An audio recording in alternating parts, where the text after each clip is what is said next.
Coming out at A1 on a new bike, Maxim Vohland looked way better than he had in the last couple years on the KTM, and sadly, that looks like it's coming to a screeching halt. This comes from Summit Moto.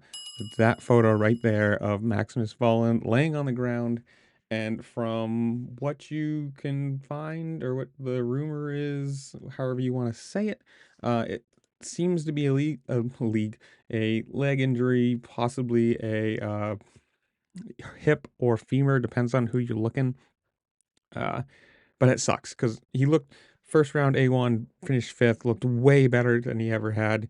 And then obviously last round with the mud race, he finished 19th, but that's, hit or miss. Some people just aren't good in the mud or whatever. Something could have happened.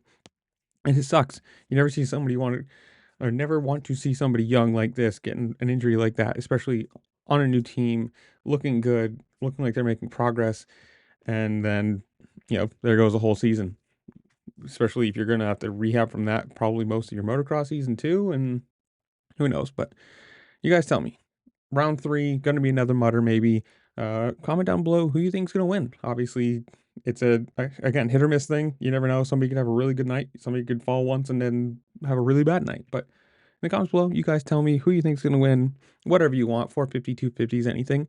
And while you're down there, make sure to like, share, subscribe. Do all the fun things this platform allows you to do because it really does help me out and I appreciate it. And with that, I will see y'all later. Peace.